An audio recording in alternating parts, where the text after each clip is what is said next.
In this discussion, we explore the grand vision set forth by Emperor Qin Shi Huang after unifying the 6 states, marking the dawn of China's first unified empire. The Zizhi Tongjian notes this as unified laws, weights, stones, and measuring tapes, highlighting how laws and measurement standards became standardized from this pivotal moment. Despite its brevity, this documentation hints at the monumental challenges of achieving such uniformity. In ancient times, with limited transportation and communication, regional customs and practices varied widely. The imperial authority aimed for uniformity, striving to condense this diversity into a singular framework where all subjects would share values, adhere to the same laws, follow one emperor, and live uniformly, while also fostering a sense of mutual suspicion. Realizing this vision necessitated a cohesive legal system spanning the empire. How daunting was this task? Even today, although a national legal system exists, significant disparities remain, particularly between urban and rural settings. For instance, the Civil Code establishes that men cannot marry before age 22 and women before 20. This nationwide standard clashes with rural realities, where girls often marry much younger, sometimes below the legal age. This poses a dilemma. Should the government lower the marriage age to reflect rural practices, or strengthen legal education and enforcement to effect change? Reflecting on the Qin dynasty over 2 millennia ago helps us appreciate the challenges Emperor Qin Shi Huang faced. In 227 BC, just before the unification of the 6 states, a document called Yushu from the Suihu de Qin bamboo slips shed light on the difficulties of enforcing Qin laws in conquered territories. In the southern commandery, a governor named Ting persistently urged local officials to strictly uphold the law. Despite the Qin's rule for over 50 years, legal implementation faced significant hurdles. Ting remarked that in a time without laws, diverse preferences led to harmful practices. Laws aimed to unify thought and eradicate these evils. Yet many officials and citizens remained apathetic, continuing to break the law. Ting lamented that local officials and citizens, in essence, betrayed the emperor's edicts. As a result, he dispatched inspection teams to rigorously punish offenders, holding even lower officials accountable. While we cannot hear the local officials' sentiments, we can infer they might argue that Ting, in his comfort, failed to grasp the deep-rooted cultural disparities. The varied customs and values, especially in the southern commandery previously governed by Chu, couldn't simply be transformed overnight. To tackle these issues, Qin Shi Huang implemented 2 complementary strategies: transitional policies for easing changes in newly conquered areas and a population relocation program. Though the first measure is poorly documented, archaeological evidence indicates its execution was lacking. Consequently, the second measure involved forcibly relocating 120,000 households of prominent families to the capital, Xianyang. This forced migration served 3 political purposes.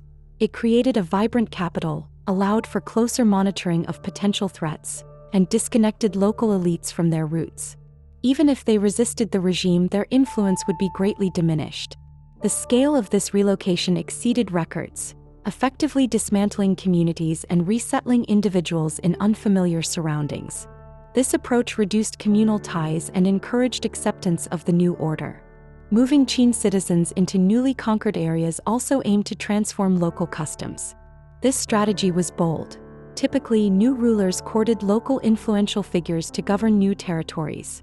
In contrast, Qin Shi Huang opted to dismantle existing community structures, enabling local governments to implement entirely new systems aimed at achieving uniformity across the empire.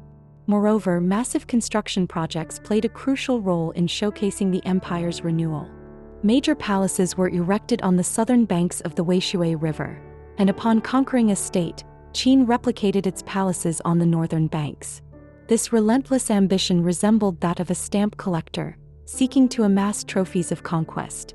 As the Qin state expanded rapidly, emperors like Ying discovered that swiftly consuming entire states caused immense upheaval for the populace, who endured the turmoil of ongoing restructuring under the imposition of new unified laws.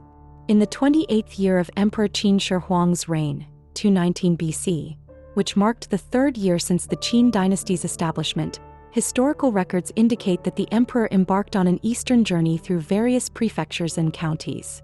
During this trip, he ascended Mount Zoe and had a stone monument erected to commemorate his achievements. This excursion served a clear political purpose: to assert his authority and presence in newly acquired regions. During this year, the emperor's journey through the prefectures led him to Mount Zoe, where he inscribed a stone to honor his accomplishments. The act of showcasing oneself is significant because human emotions are drawn to powerful imagery, making visual symbols potent tools for loyalty. This is evident in religious practices. For instance, despite severe opposition from the Roman Pope against idol worship, such practices endured, leading to a rich artistic legacy within Christianity.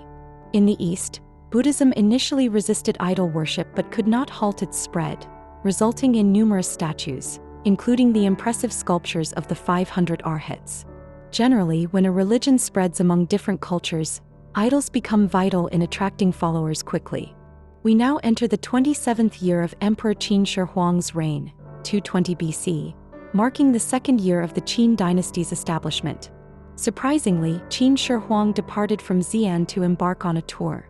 In the 27th year, the year of Xinc 220 BC, the emperor toured Longxi and Beidi, reaching Jitu Mountain and passing through Huaizhong.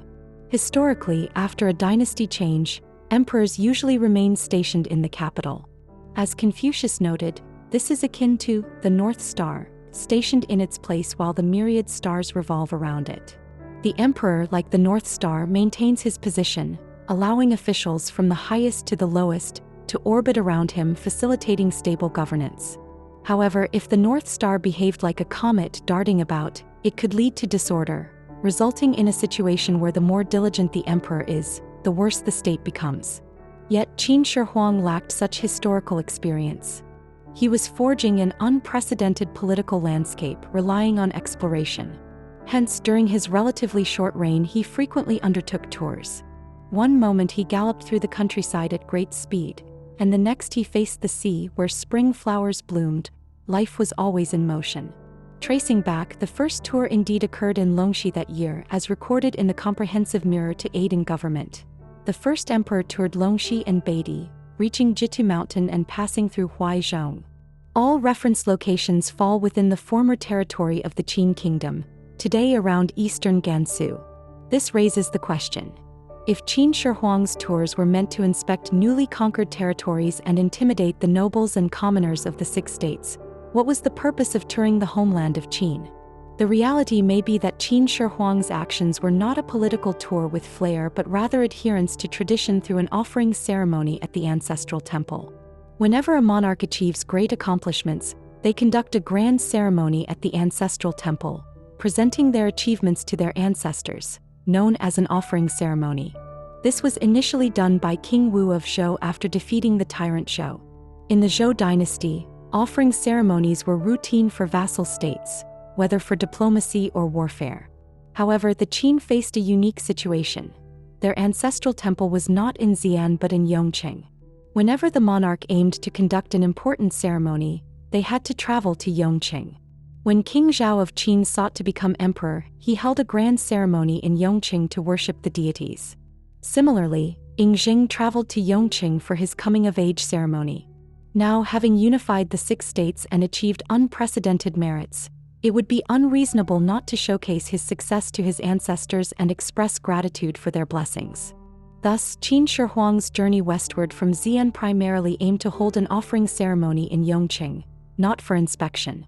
His subsequent tours led to this action being misconstrued as a political tour. The newly named Extremity Temple in the palace on the southern bank of the Wei River, previously called Temple of Faith, further emphasizes this. Faith denotes belief, while extremity suggests the ultimate point. The term palace can refer to either a palace or an ancestral temple.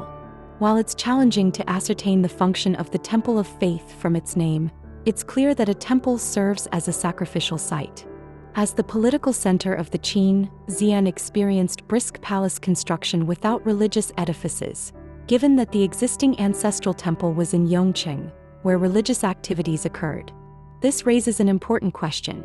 Did Qin Shi Huang visit Yongqing, complete the offering ceremony, and then rename the temple in Xi'an to Extremity Temple to relocate the religious center there? If that were the case, One would expect new construction for a dedicated ancestral temple in Xi'an and the relocation of ancestral tablets from Yongqing, essentially moving the ancestors. However, the change to Extremity Temple was clearly not intended for this purpose. According to the records of the Grand Historian, renaming to Extremity Temple aimed to symbolize the celestial extremity, mirroring the center of the sky. This represented the concept of the unity of heaven and man. And with the temple serving as a sacrificial place, the Extremity Temple corresponded to the celestial point on earth. Thus, the deities worshipped in the Extremity Temple weren't merely the ancestors of the Qin but the supreme deity residing in the celestial extremity, Tai. Records of the Grand Historian Book of Heavenly Officials. The middle palace is the celestial extremity star. Among them, the brightest one is Tai, who dwells there constantly. This meant Qin Shi Huang aimed not only to enhance his sacrificial rites but also to employ a new mystical framework to legitimize the Qin dynasty, far surpassing that of the Zhou monarchs. In the Zhou dynasty's sacrificial system, emperors had the exclusive right to offer sacrifices to all deities, while vassal states could only worship notable mountains and rivers within their own territories, adhering to the principle of not exceeding one's limits. A notable incident from the spring and autumn period illustrates this.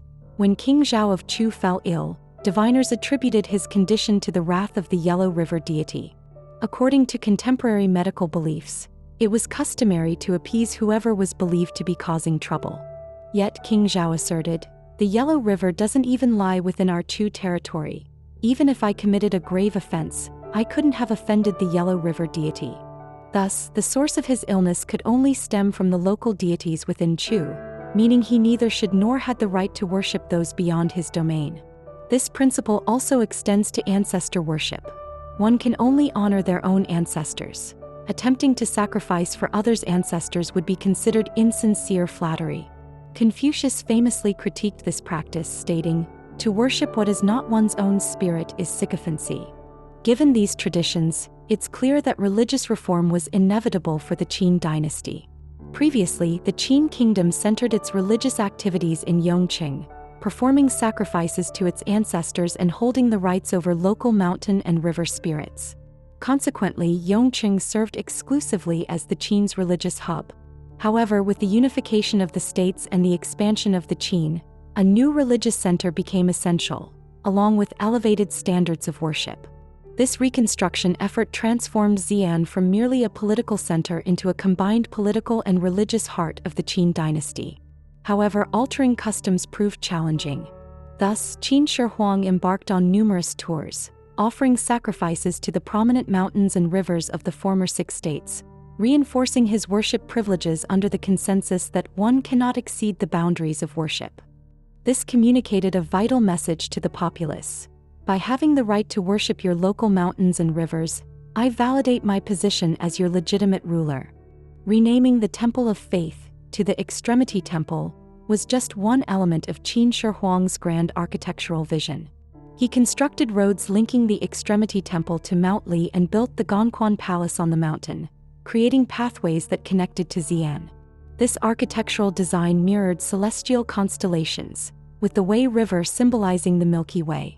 Another monumental endeavor involved the extensive construction of straight roads across the country, akin to modern highways, wide and well compacted. These new roads greatly facilitated Qin Shi Huang's ambitious long-distance tours.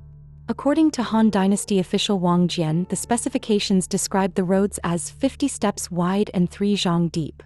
While this is somewhat vague, estimates suggest they were approximately 50 steps wide, with a center lane measuring 3 zhang reserved solely for the emperor's use, marked by rows of green pines that served both decorative and practical purposes as vehicle guides. Even officials could only utilize the center lane with special permission from the emperor. Additionally, crossing these roads was regulated. Access was only allowed at designated crossing points, known as jue, literally breakthrough, similar to today's pedestrian crossings. As noted by Wang Jian, the road network extended impressively. To the east it reached Yan and Qi, to the south, it touched Wu and Chu. Across rivers and lakes, its sites were omnipresent. In summary, the roads were interconnected and extensive, embodying the vast reach of the Qin dynasty.